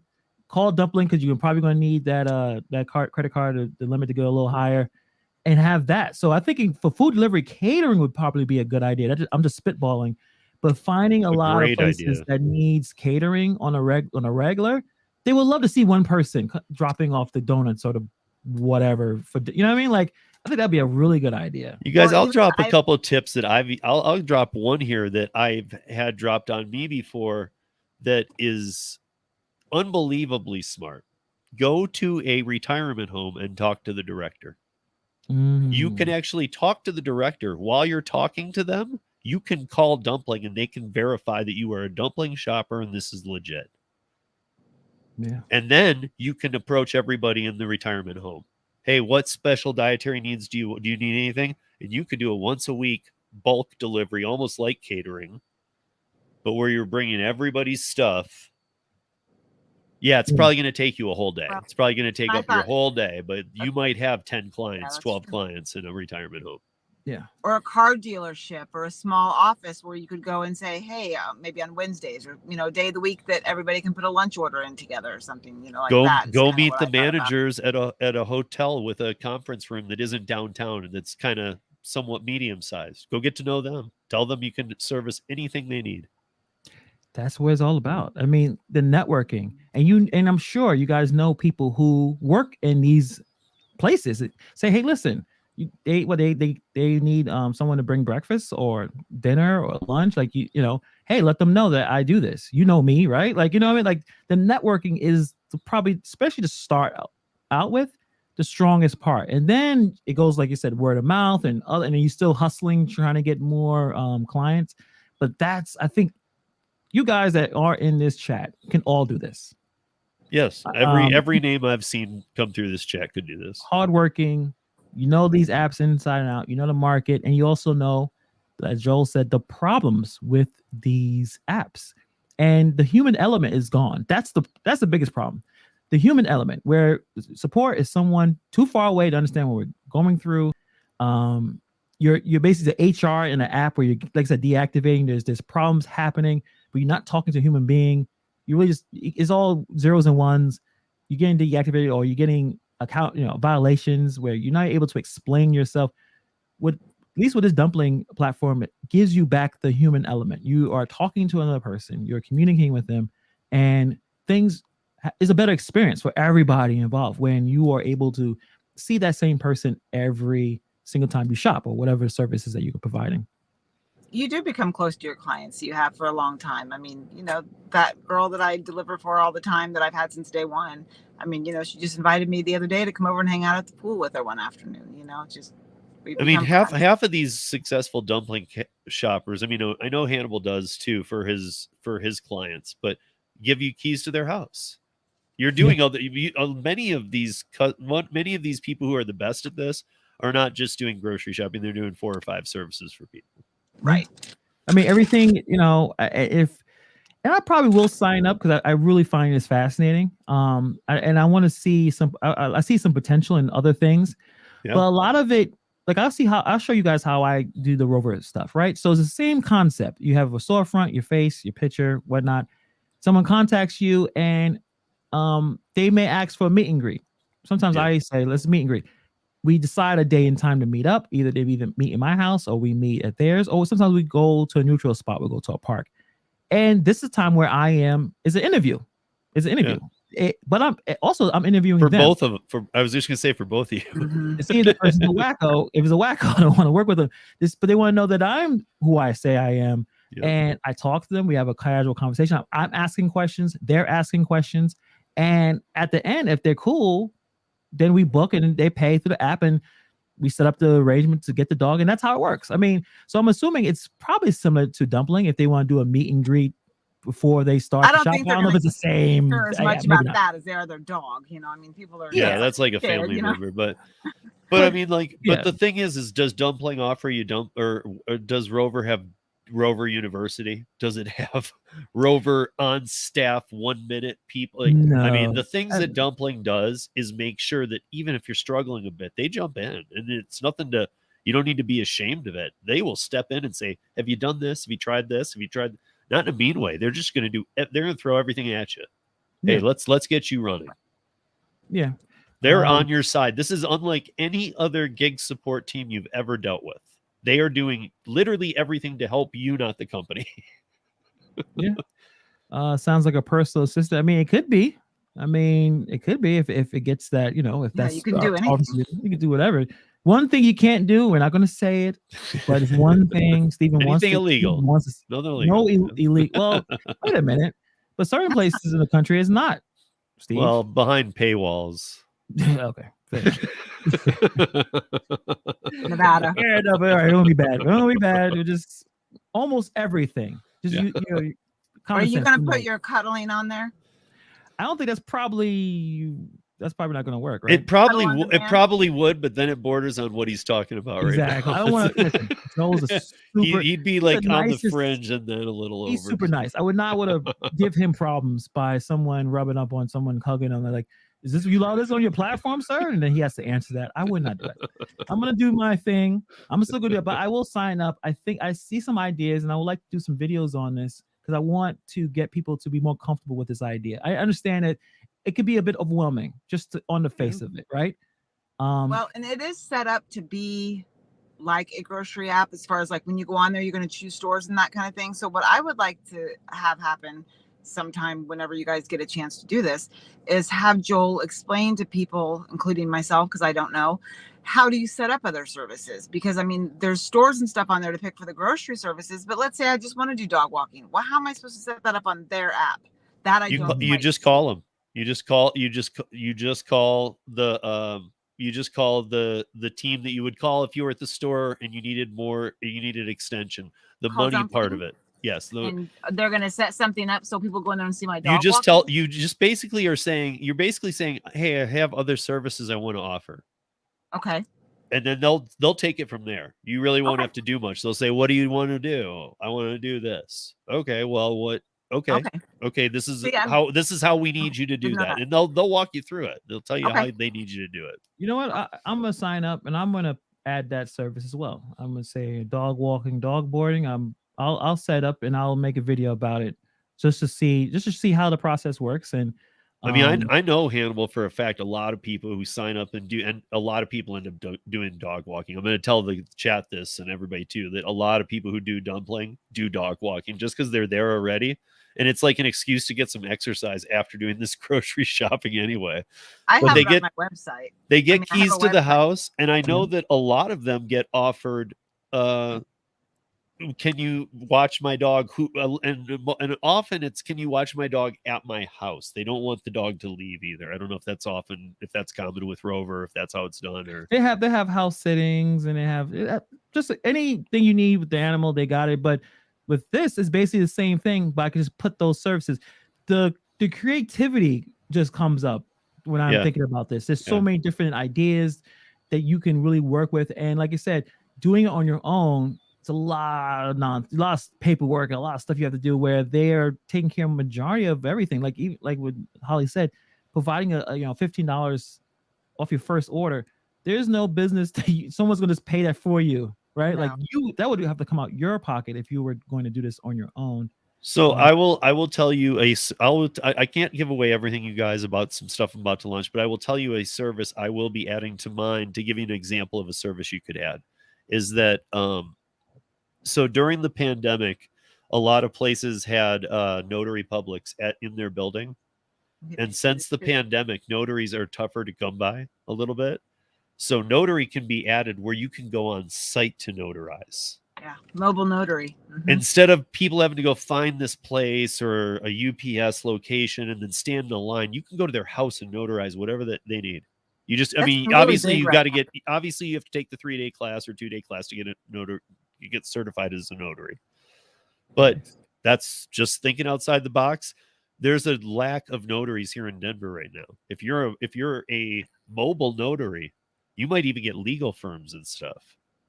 You can go on beyond that and do be a signing agent to where you go to loan signings and stuff like that. That's just one more step after notary too. And I hear, people make good money. And that's what I'm saying. Like, you doing a simple notary for somebody at their house might lead them to go, hey, I'm an attorney. Any chance you can do bigger? Yeah, I can do whatever you want, man. Yeah. Good comment from Dash and Grandpa. Sometimes you just have to do what you already do. If you're happy, you're making it. If you add too much to your briefcase, so to speak, you'll end up stressing out and burning out. Be wise. Yeah, that's a really good comment. I know Joel kind of said it when a lot of people first start doing Dumpling, they get grand ideas, just like what I'm having right now. Like, I'm gonna do all of this. I'm gonna take it slowly. Take it one step at a time. You don't want to burn out, because it is a solo act for the most part, until you get so big that you can have employees underneath you. But you don't want to go too crazy. If you can get 1 client, 2 clients a week, and if that's taking care of everything, you'd be good. Like, maybe you'll get an extra client, but you don't have to go crazy And also this may be more efficient with your time, where every week you have this many clients, you have this much money coming in. The stress level. That's one of the first things on the website. It says, hey, you'll develop a schedule in a perfect world. You'll know when you handle what client. Probably exactly like what you do already, Hannibal. It's not like you have to wing it every day. You know when you're doing what. Yeah. And that's the thing about doing the gig work. It was really great 2 years ago, but then, it started to slow down, and then there's more problems in like last year, and then like this year, where you can tell there's going to be a bit of a issue. Who knows what's going to happen next year? But I believe that people would pay a little more if they knew and trust the person that was taking care of their services. If I knew Holly, she's going to take care of me, I would pay. Like, she charged a little bit more, I would not mind paying that, because I know her and I trust her with groceries or even bringing them into my house. I think people, they have to have the means, obviously, but they're willing to pay for that kind of trust and that kind of commitment, And I would pay more. I would tell you right now, I would pay way more to be able to trust somebody and have the same person. Right. And I have a lot of vacationers here in this area, because I'm here with Siesta Key and Anna Maria Island. And so there's a lot of people. So I focus also with my Facebook. I'll put ads on to those groups, like for Siesta Key and Anna Maria Island, to say, hey, vacationers, have your groceries there when you get here. So I had a big order on Saturday, and 3 couples were coming in. They were all renting a house together, and they had me, go in there first, and I put all their stuff in the refrigerator, and I unpacked all their stuff for them, and, put it all there. So when they walked in, they were good to go and could relax. So, I just thought of this idea right now. This is how quick ideas come. I know it's happening with Hannibal. It's happening with, it's happening with Holly too. She's got her paper out, but I was just thinking, like, dude, if you know an Airbnb person, get in with them and leave your card in their Airbnb. Yep. Yeah. Hey, when you get here, call me. I can get all your groceries. If you have special dietary needs, I got it covered. Or maybe cleaning services. You're into cleaning services? Yeah, whatever. I do cleaning services. I got you. Yeah, this is a good comment, Gigwise, because this is why I can't really leave and take vacations, right? Setting up a client base on Dumpling is kind of a commitment. It is a commitment. You can't just take work off anytime like you do now, and that's a really important. But you can. Well, I guess let them know. Hey, I'm as long as you let them know. Sure, you can. Yeah, but I'll always have to talk about it, at least in my perspective. When I say I can't do something with a client, like I can't do this, I have a good idea. If they find somebody else, they're going to stick with that person, right? And maybe that's a little bit more of me being paranoid. And I have clients where I think I have a pretty solid relationship. But the thing is, when it's busy and I got to take care of these animals, I can't just pick up and go. And again, it's a little different. Dog care is different. Dog care is different. Shopping. That's like, it's different. But even then, if you met somebody through shopping, now you're doing their dog walking, they know you're a person too. If you tell them 2 days before, hey, next week I won't be there. Okay, that might be a problem. If you say 3-4 weeks ahead of time, hey, I'm taking my only vacation this year, I guarantee you they're still going to come back to you. Yeah, I think that's my hang up. That's probably like, even this year, I finally started saying no. Like, I've been taking too much work in, and my wife has to remind me, like, chill out. I think that's just my mind, just like, yeah, they say no. If I say no, then somebody else can get that, and but that's my hang up. But the other thing is, you get 2 Dumpling cards with even just the basic account we're talking about. You get 2 Dumpling cards. You can give one to your significant other, like Marissa and I might do. Okay. Or you could have one ready, Hannibal, in case you go on vacation, to give to a gig worker who you say, hey, listen, I'll just send you the orders. Because that's what you can do, is you can just send them. I need you to go get this and deliver it here. Yeah. And again, I would have a harder time trusting someone. I know. I'm just pointing out there's solutions. There's direct. I'm paranoid like he is. I would be. Yeah. Well, we all afraid are. to hand it to somebody else under my name than I would be to let a stranger do it. Yeah. But that's the same thing. If you get so many clients and you have to start getting some help, it goes back to interviewing, learning how to interview someone and trusting them. And you may not want to grab your friend that or your family member to do the job, because, like, well, do you trust them? I have so many mistakes of me being a manager, but that's a whole different level that you have to learn. And I'm sure there's coaching on that too, of trusting, getting the right person to do the job. It is difficult to find good help. Like, what they're saying is fine. It's hard to find good help these days. Yes, 100%. But if you do find good help, it's incredible. Yeah, I've had a couple people ask me if I was hiring. Well, I mean, the other thing is once they trust you, if you're just doing groceries, once they trust you, I hear this from every dumpling shopper I talk to. It's like every one of them says, and it's not some guys, it's every customer I have is all of a sudden asking me to do 3 or 4 different things because all of a sudden they trust me now.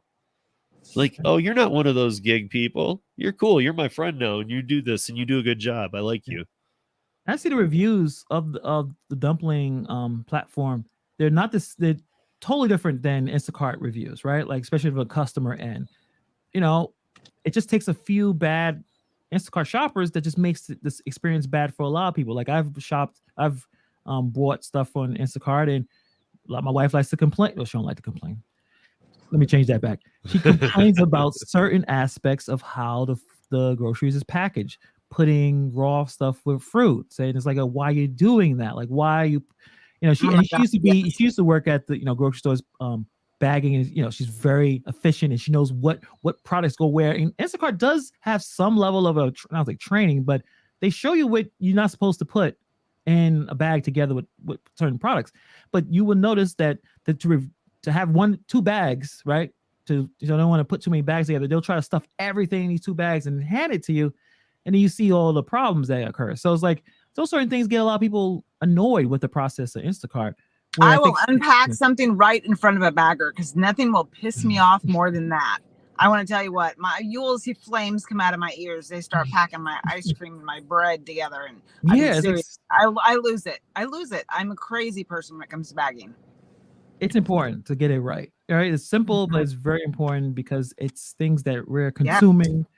You don't want to put raw stuff with cooks. It's very fundamental things that maybe Instacart doesn't do a great job of explaining and training. But it seems like with dumpling is a little different to set up. So I'm all in. I know I said that before and I forgot to sign up, but I am definitely going to talking to the CEO. I have, it's just such a great guy explaining things. I knew you'd think that. I'm shocked he gave us. I mean, not shocked because he is a great guy, like you just said, but it's just that's who he is. He didn't even have the time to do this tonight, and he bumped stuff back for Hannibal and I because he heard what we were talking about a week ago. Yeah. He was listening to my podcast, and he was like, "God, you guys were just crushing it for me. I loved it." Yeah, right. And it just seems like a really good opportunity. And I think we may need to revisit this, and maybe, hopefully, some of the people who check this video out try dumpling, and I would like to hear your experiences. What went well? What went wrong? If you're a creator, maybe make a video about it. Trust me, it's a platform that doesn't get a lot of there's a few videos here and there. I know Joe Gig had one a long time ago, but they're dated. That's the thing. There's been a lot of changes to dumpling since the dumpling videos that have dropped. Yeah, so I think getting some more up to date, some ideas and some stuff that's coming. I think it'd be a really, really good because it counterbalances the stuff that we talk about all the time on these channels, no tip, no trip. Well, you have to worry about that with dumpling. And, the apps are not working right now. There's a problem with support. They're telling me to go this many miles. All those things are taken away. The only challenge is you are in charge of this business. You are the primary responsible for getting clients. That's for me, right? That's the only challenge I can see from this. Another perk, you guys, kind of like Ship, but you can do it with anything that allows these type of things that you're going to go off with. But let's just stick with groceries because that's what we've been talking about. Is you get all the points on every shop. Yep, you use your card, you get all the points. Nice, very nice. Which, I mean, for me these days is gas. That's I have a King Soopers is owned by Kroger. I do all my shopping at a King Soopers. So any shops I were to do there, I would get the points on all the sales. I would get, by the time you hit $1,000, you're getting 60 cents off a gallon. Dude, we don't have that here. We don't have any gas points here. Oh, I wish we did. Well, most states do. Well, most states have some systems with grocery stores. Yeah, something like that. Other than that, Steve, I think for the first of the Beyond the Gigs edition, I think it had been pretty successful. What do you think? We had the CEO of Dumpling on. He was here for an hour, dude. I tell you, before and he barely let Hannibal and I chime in. We're normally the ones two over chime, and he was just rolling. He already he went. It was a good setup in the beginning because at first when he first joined in, he thought we were live, and I was like, no, we're not. He kind of breathed a sigh of relief, but he was doing great even before that. But yeah. So I think it's Steve told me to schedule, even though it was my idea. So he got me. Go ahead. So every 2 weeks, but on Tuesdays. So think of it as tomorrow, and then every 2 weeks from that. Yeah, so we're going to be bringing out a lot of different ways of being an independent contractor. So we're not necessarily going to be focusing on the apps that you guys already know. It's going to be opportunities where it may not be an app. It may be a website. It may be going to Indeed.com. It may be going to ZipRecruiter. There's independent contractor gigs on Indeed.com right now. If you just type in that, just type in courier. There's opportunities there where most people, 95%, are not looking. They are turning on the app and hoping for the best. We want to bring other opportunities for you guys. So, this is which isn't to say stop using the apps. That's what keep using them until you have enough business and still run the app. So it's like no one is saying that you have to you're stuck in one thing and steal their customers. Well, the CEO did not say that. Yeah. This is not a Joel endorsed move, guys. So. Yeah, Joel Sparrow did not endorse this at all. Hey, once you've swiped delivery complete, you're on your own time. Right. Just buy a stapler and have your business card. But yeah, other than that, Jonathan, I think the next edition that's going to be coming out, we're going to focus on the medical courier apps. Hopefully we'll get a guest to come in and talk about that more in detail. But if not, I think we have enough time to research it and verify all the websites and all the stuff. So it's going to be another really fun. If that guest doesn't fully play out, we can maybe get you guys, I've had him on 3 times, but we can maybe get the CEO of Curry. Right. Yeah. So we got a lot of plans. A lot of people. We just want you guys exposed, man. Yeah. We want you to know that keep working these apps, but we all know the pay's going down. Things are changing. And when a new app launches, it pays better, but it's not going to be forever. So make sure that you're starting to at least think about this. And even if right now you're like, I don't want to do this, just keep it in the back of your head, There's a really, really important question that we need to answer before we leave. So she follows Savvy on the right, Hannibal on the left. Who's this guy in the middle? Who are you, guy in the middle? I don't know. I'm Joel's sidekick. Rideshare Rodeo. You can find me at Rideshare Rodeo. Podcaster. People get a little confused because it's Rideshare Rodeo. I'm not just Rideshare at all. I got UberLiftDrivers.com. I got a website that's dedicated to gig workers. I got audio podcasts. Everything. You're a YouTuber. You got 1,000 subs. Congratulations. Thank you. So you're all over the place. When do you have a day off? I don't ever have a day off. I have time off. Fair enough. I take time off to do things. I put the wrong link. I put the search results. I'm sorry. Don't click that one because that's just gonna that one. Follow Steve. He's a great follow. He got the podcast going. I know Fridays he does the TNR radio. That's like a live simulcast situation. And then Sundays he spends 5 hours talking about nothing. What were you guys talking about Sunday? Was it about zombies or some kind of undead creatures? That was true. She came on for a little bit in the beginning. The Lucifer statue in Denver. Okay. So Lucifer, yeah. You get a lot of that as well. They said Sunday everything is totally different. If you look at my channel, look at all the other stuff. But Sunday, it's not. Don't look at it. It's just don't count on it to ever be the same. Also on Saturdays, right? 13 gig minute gig news in 13 minutes. So, awesome. So thank you, Holly, for coming through. I know you're working. You're welcome. Just always congrats Holly on your subscription boom too. Thanks. I don't know if you know Hannibal. She just went up from when we saw her at the gig conference. She was at 54. She's at like 500 now because of a few videos she dropped. Holly's amazing. I just happened like in days though. She like boom. Yeah, she's funny. She's talking about her dog. The doesn't howl, which I don't believe, but apparently she has a special little guy that doesn't howl. Because I'm taking care of a beagle. And I know he's gonna howl his ass off next week. It's gonna be a pain in the neck. And so just so people know about Holly too, like when I left. Oh, here we go. No. When I left the gig conference, I found an envelope to me from Holly. She left me like the nicest card ever. She's sweet. Yeah. Hopefully awesome. she'd be at the next one. Right. You thought I was going to say something else, but I said something nice. wasn't sure where you were soda related. Let's throw them off the roof. Anyway, all right, guys. On that note, we'll see you guys. Oh yeah, tomorrow I will be talking to Sin City Deliveries, talking about the Top Dasher movement. I'm sure that's going to be a very spicy live stream. What time?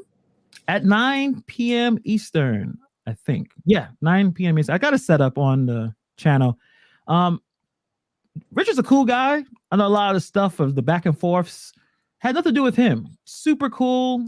Very confident about what he thinks is working with Doordash, but super respectful. I have him and his partner Ron. Super cool. So this is more of a formal invite because the last time he was on the channel, he popped in and we just had a good conversation. So this will be more of a formal, I would call it interview, but conversation with him and his origins, why he started doing what he's doing. So should be a lot of fun. So just prior to this, I was doing a thing with Yost Malone, and I actually said nice things about Richard. I said he's a very smart guy.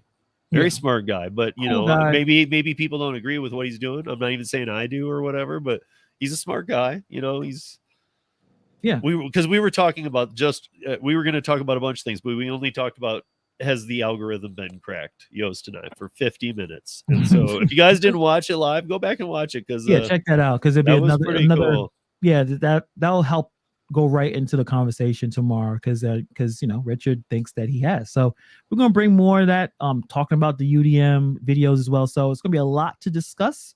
And I really appreciate you guys for coming through. On the way out, please hit like. We need to spread this video. If you have the ability to share, please share this video. I think Joel dropped a lot of great information about Dumpling. Steve even share it on other social. Share everything, and I'll try to put all of the social media Twitter, stuff, Facebook, whatever. Share it wherever you can. I already shared it on Facebook. Yeah, awesome. Wherever you can. Awesome. Thanks, guys. Appreciate you, and I'll see you guys tomorrow. Thanks, Hannibal, for having us. Good night. Good night.